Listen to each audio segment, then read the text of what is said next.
ಮಾವ ಹಾಗೂ ನನ್ನ ಅಕ್ಕನವರು ಬಂದ್ಬಿಡ್ತಾರೆ. ಸರಿಯಾದ ಸಮಯಕ್ಕೆ ನಾನು ಅಡಿಗೆ ಮಾಡ್ಬೇಕು. ಮತ್ತೆ ನಾನು ನಿಮ್ಮನ್ನ ಭೇಟಿ ಆಗ್ತೀನಿ. ನಾನು ಹೋಗ್ಲಿ. ಮತ್ತೆ ಸಮಯ ಸಿಕ್ಕಾಗ ನಿಮ್ಮನ್ನ ಇದೇ ಮನೆಯಲ್ಲೇ ಭೇಟಿ ಆಗ್ತೀನಿ.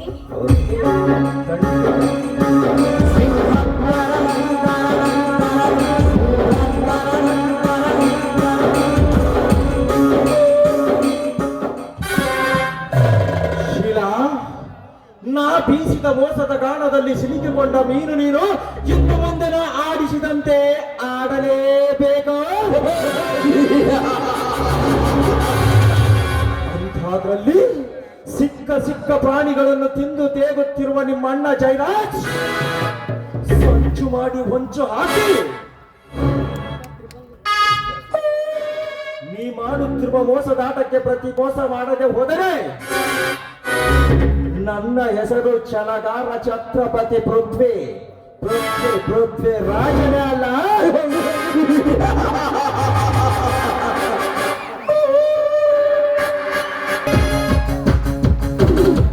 ಯಾಕೋ ಕಾಡು ಮೃಗ ಒಂದು ನಾಡಿಗೆ ಬಂದಂತೆ ಕಾಣುತ್ತದೆ ಅಲ್ಲ?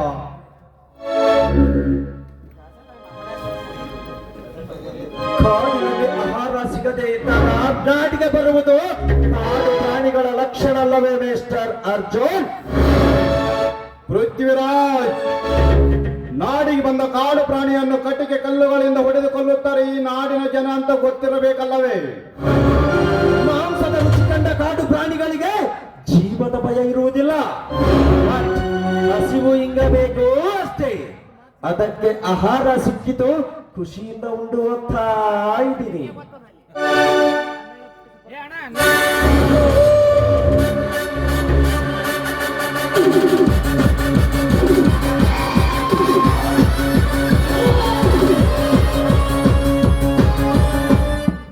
ಗಂಗಾ, ಏ ಗಂಗಾ, ಯಾರಿದ್ದೀರ ಮನೆಯಲ್ಲಿ? ಇದು ಮಂಗಳವಾರ ಅಲ್ಲ, ಅಕ್ಕ ದುರ್ಗಾದೇವಿ ದೇವಸ್ಥಾನಕ್ಕೆ ಹೋಗಿದ್ದಾಳೆ. ಇನ್ನೇನು ಇಷ್ಟರಲ್ಲಿ ಬಂದ್ರು ಬರಬಹುದು. ಹಾ ಶೀಲಾ, ಮನೆ ಕಡೆ ಯಾರನ್ನ ಬಂದಿದ್ರೇನಮ್ಮ? ಇಲ್ಲವಲ್ಲಮ್ಮವ, ಬೆಳಗ್ಗೆಯಿಂದ ಮನೆ ಕಡೆ ಯಾರು ಬಂದೇ ಇಲ್ಲ. ಯಾಕೋ ಇಲ್ಲಮ್ಮ? ಮನೆಯಲ್ಲಿ ಯಾರು ಇಲ್ಲದ ಸಮಯವನ್ನು ಸಾಧಿಸಿ ಕಳ್ಳಬೇಕೆಂದು ಕದ್ದು ಹಾಲು ಕುಡಿಯಲು ಪ್ರಯತ್ನಿಸುತ್ತಿದ್ದು ಮನೆಯ ಯಜಮಾನ ಬಂದಿದ್ದರಿಂದ ಬಾಲ ಮುಡಿದುಕೊಂಡು ಓಡಿ ಹೋಯಿತು. ಅದನ್ನು ಕೇಳಿದಷ್ಟೇ. ಅಲ್ಲ ಮಾವ, ಬೆಕ್ಕು ಯಾವಾಗ್ಲೂ ಕದ್ದು ಮುಚ್ಚೆ ಹಾಲು ಕುಡಿಯುತ್ತೆ. ಇದು ಬೆಕ್ಕಿನ ಲಕ್ಷಣ. ಅದೇನೋ ಇಂದು ನಿನ್ನೆಯ ಮಾತಲ್ವಲ್ಲ, ತಲತಲಾಂತರದಿಂದ ಬಂದಿರುವ ಬೆಕ್ಕಿನ ಹುಟ್ಟುಗುಣ. ನಾವೇನ್ ಮಾಡ್ಲಿಕ್ಕೆ ಸಾಧ್ಯ? ನೋಡಮ್ಮ ಶೀಲಾ, ಕದ್ದು ಹಾಲು ಕುಡಿಯುವ ಬೆಕ್ಕುಗಳಿರುವ ಈ ಸಮಾಜದಲ್ಲಿ ಹಾಲು ತುಂಬಿದ ಬಿಂದಿಗೆ ಬಾಯಿಯನ್ನು ಮುಚ್ಚಿಡದಿರುವಷ್ಟು ಮುಟ್ಟಾಳ ಮನೆತನದ ಯಜಮಾನ ನಾನಲ್ಲಮ್ಮ. ಕಳ್ಳ ಬೆಕ್ಕು ಬರುವ ಹಾದಿಯನ್ನು ಹರಿತು ಬಿಸಿ ನೀರನ್ನು ಮುಚ್ಚಿ ಭಯವಿಟ್ಟಿಸುವ ಮಾನವಂತರ ಮನೆತನದವನೇವನ. ಬೆದರಿಸಿದ ಮಾತ್ರಕ್ಕೆ ಬೆಕ್ಕು ಮನೆಗೆ ಬರುವುದನ್ನ ಬಿಡಬಹುದು, ಆದರೆ ಕದ್ದು ಹಾಲು ಕುಡಿಯುವುದನ್ನ ಬಿಟ್ರೆ ಆ ಬೆಕ್ಕು ಬದುಕಲು ಸಾಧ್ಯ. ಶೀಲಾ, ಕದ್ದು ಹಾಲು ಕುಡಿಯುವುದು ಬೆಕ್ಕಿನ ಹುಟ್ಟು ಕೆಟ್ಟಗಣವಿರಬಹುದು. ಹಠಕ್ಕೆ ಬಿದ್ದು ಹಾಲು ಕುಡಿಯುತ್ತೇನೆಂದು ಬೆದ್ದರೆ ಬೇಟೆಗಾರ ಬೀಸಿದ ಬಲೆಯಲ್ಲಿ ಸಿಕ್ಕಿಕೊಂಡು ಸಾಯುವುದು ನಿಶ್ಚಿತ. ಬೇಟೆಗಾರನ ಬಲೆಗೆ ಸಿಕ್ಕಿಕೊಳ್ಳಲು ಅದೇನು ಮನೆಯಲ್ಲಿ ಸಾಕಿದ ಬೆಕ್ಕಲ್ಲವಲ್ಲ, ಕಾಡಿನಲ್ಲಿ ಬೆಳೆದಿರುವ ಕಾಡು ಬೆಕ್ಕು ಅದು. ಅಂದ ಮೇಲೆ ಅದು ಸಾಯುವುದೆಲ್ಲಿಂದ ಮಾತು? ಶೀಲಾ, ಬೇಟೆಗಾರ ಬೇಟೆಯಾಡುವುದು ಕಾಡು ಪ್ರಾಣಿಗಳನ್ನೇ ಹೊರತು ಸಾಧು ಪ್ರಾಣಿಗಳನ್ನೆಲ್ಲ. ಬೇಟೆಯಾಡುವ ಬೇಟೆಗಾರನ ಕಣ್ಣನ್ನ ತಪ್ಪಿಸಿ ಓಡಾಡುವ ಪ್ರಾಣಿಗಳಷ್ಟಿಲ್ಲ ಕಾಡಿನಲ್ಲಿ. ಶೀಲಾ, ಮಣ್ಣಿನ ಮಡಿಕೆಯಲ್ಲಿ ಹಾಲನ್ನು ತುಂಬಿ ಇದನ್ನು ಕಾಯುವ ಜವಾಬ್ದಾರಿ ನಿನ್ನದೆಂದು ಕಟ್ಟಪ್ಪಣೆ ಮಾಡಿದರೆ ಕಾದಿತು ಮಣ್ಣಿನ ಮಡಿಕೆ. ಆದರೆ ಆ ಮಣ್ಣಿನ ಮಡಿಕೆಗೆ ಇರುವ ನೀಯತ್ತು ಅದರಲ್ಲಿರುವ ಹಾಲಿಗೂ ಇರಬೇಕಲ್ವೇನಮ್ಮ? ನಿಜವಿರಬಹುದು ನಿಮ್ಮ ಮಾತು. ಮಣ್ಣಿನ ಮಡಿಕೆಯಲ್ಲಿ ಭದ್ರವಾಗಿ ನೀವು ಆದ್ರೆ ಅದಕ್ಕೆ ಒಂದೇ ಒಂದು ಹುಳಿ ತಾಗಿ ಬಿದ್ರೆ ಮತ್ತೆ ಅದು ಹಾಲಾಗಿ ಉಳಿಯಲು ಸಾಧ್ಯವೇ ಮಾವ? ಹೌದಮ್ಮ, ಹಾಲು ತುಂಬಿದ ಬಿಂದೆಗೆಯಲ್ಲಿ ಒಂದೇ ಒಂದು ಉಳಿ ಬಿದ್ದರೂ ಹಾಲಿಗೆ ಹಾಲೇ ಕೆಟ್ಟು ಹೋಗುತ್ತದೆ. ಅದಕ್ಕೆ ಕವಿ ಗುರು ರಾಜರು ಹೇಳಿರುವುದು, ಎಚ್ಚರ ತಂಗಿ ಎಚ್ಚರ. ಕಾಮದ ಹುತ್ತರಿರುವರು ಈ ಕಲಿಯುಗದಲ್ಲಿ ಎಚ್ಚರ ಅಂತ. ಎಚ್ಚರ ಕೊಡುತ್ತಾರೆ ನಿಜ, ಆದ್ರೆ ಒಡೆದು ಹೋದ ಹಾಲಿನಿಂದ ಮೊಸರನ್ನ ಮಜ್ಜಿಗೆಯನ್ನಾಗಿ ಮಾಡಿ ಹೊಟ್ಟೆ ತುಂಬಾ ಊಟ ಮಾಡಿ ಆನಂದ ಪಡುವರು ಎಷ್ಟಿಲ್ಲ ಇಂದಿನ ಕಾಲದಲ್ಲಿ. ಹೌದಮ್ಮ ಶೀಲಾ, ಕೆಟ್ಟು ಹೋದ ಹಾಲಿನಿಂದ ಮೊಸರು ಮಜ್ಜಿಗೆ ತಯಾರಿಸುವುದು ಸಹಜ. ಆದರೆ ಮಾನವಂತರ ಮನೆಯಲ್ಲಿ ಮೀಸಲಿಟ್ಟ ಎಪ್ಪು ಎಂಬ ಹುಳಿಯನ್ನು ಹಾಕಿ ತಯಾರಿಸಿದ ಮೊಸರು ಮಜ್ಜಿಗೆ ಸೊಂಪಾದ ಪರಿಮಳವನ್ನು ಬೀರುತ್ತದೆ. ಅದೇ ಬೇರೆಯವರು ಹಿಂಡಿದ ಹುಳಿಯಿಂದ ತಯಾರಿಸಿದ ಮಜ್ಜಿಗೆ ಮೊಸರು ಕೆಟ್ಟ ಪರಿಮಳವನ್ನು ಬೀರುತ್ತದೆ.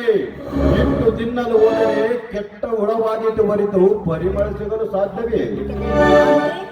ಕೆಟ್ಟು ಹೋದ ಮೊಸರುನಿಂದ ಕಡಲನ್ನ ಹಾಕಿ ಬೆಣ್ಣೆಯನ್ನು ಕೂಡ ತೆಗಿತಾರಲ್ಲ ಮಾವ, ಅದನ್ನಾಕೆ ತಿನ್ನಬಾರದು ಅಂತ ನನ್ನ ಅನಿಸಿಕೆ. ಶೀಲಾ, ಕಡುಗೋಲಿನಿಂದ ತಯಾರಿಸಿದ ಆ ನಿನ್ನ ಬೆಣ್ಣೆ ಕೇಳುವವರು ಬಂದಾಗ ನೀನು ಕೊಟ್ಟಾಕ್ಷಣ ತಿನ್ನುವ ಬಾಯಿ ಸುಮ್ಮನಿರಬಹುದು. ಆದರೆ ವಾಸನೆಯನ್ನು ಅರಿಯುವ ಮೂಗು ಹೇಳುತ್ತದೆ, ಇದು ಮಾನವಂತರ ಮನೆತನದ ಬೆಣ್ಣೆ ಅಲ್ಲ ಅಂತ.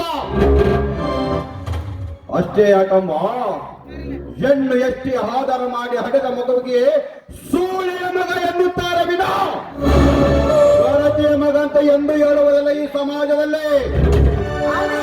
ನಿಮ್ಮ ಮಾತಿನ ಅರ್ಥ ನಾನೇ ತಪ್ಪು ಮಾಡಿದ್ದೇನೆ ಅಂತ ನೋಡ್ತಾ ಇದ್ದೇನೆ. ನೋಡು ಶೀಲಾ, ಮಗು ಕಾಲ ಮೇಲೆ ಏಸಿಗೆ ಮಾಡಿದ ಕ್ಷಣ ಕಾಲನ್ನು ಕತ್ತರಿಸುವುದಿಲ್ಲ. ಅದರ ಕಾಲನ್ನು ತಿಳಿದು ಇನ್ನೊಂದು ಸಾರಿ ಈ ತರ ಮಾಡಬಾರದು ಅಂತ ತಿದ್ದಿ ಬುದ್ಧಿ ಹೇಳುತ್ತೇವೆ. ಅದಕ್ಕಾಗಿ ನಾರಿ ಹರಿದು ನಡೆದರೆ ಮನೆಗಾಗುವಳು ನಾರಿ, ಮರೆತು ನಡೆದರೆ ಆಗುವವಳು ಸಮಾಜಕ್ಕಾಗುವಳು ಮಹಾಮಾರಿ.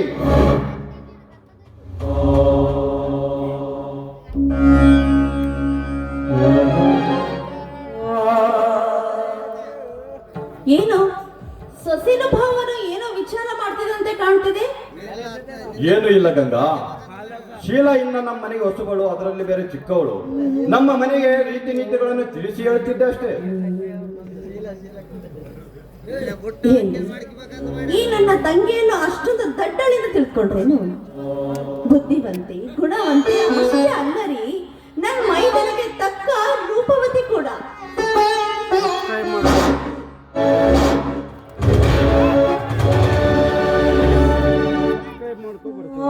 ಗಂಗಾ, ನೀನು ವರ್ಣಿಸಿದ್ದು ನಿನ್ನ ತಂಗಿಗೆ ಇಷ್ಟವಾಗಲಿಲ್ಲ ಅಂತ ಕಾಣುತ್ತೆ. ಅದಕ್ಕೆ ಹೋಗಿ ಬಿಟ್ಟಳು ನೋಡು. ಹಾ, ದೇವಸ್ಥಾನಕ್ಕೆ ಹೋಗಿದ್ದಲ್ಲ ಗಂಗಾ, ಯಾ ದೇವರನ್ನು ಏನು ಕೇಳಿಕೊಂಡೆ? ಅಲ್ಲ, ಒಂದು ಹೆಣ್ಣಿಗೆ ಅತಿ ಮುಖ್ಯವಾದದ್ದು ಏನಿದೆ ಹೇಳಿ? ಸದಾಕಾಲ ನಗನಗತಾ ಇರಬೇಕು.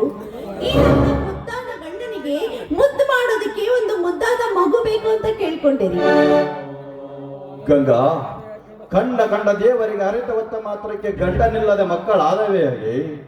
ಮಕ್ಕಳನ್ನು ದಯಪಾಲಿಸುವ ದೇವರೇ ಇಲ್ಲಿರುವಾಗ ಆ ದೇವರು ನಿನಗೆ ವರ ನೀಡುವನೇ. ದಯಪಾಲಿಸುವ ದೇವರು ಮತ್ತೇನ್ ಬೇಕು? ಗಂಗಾ, ಸದಾ ನಿನ್ನ ನಾಪಿ ಮುದ್ದಾಡಲು ಬಯಸುತ್ತಿರುವ ನನ್ನ ಮನಸ್ಸಿಗೆ ನನ್ನ ಮನದರ್ಶಿಯಾಗಿ ಮನ ತಣಿಸುವ.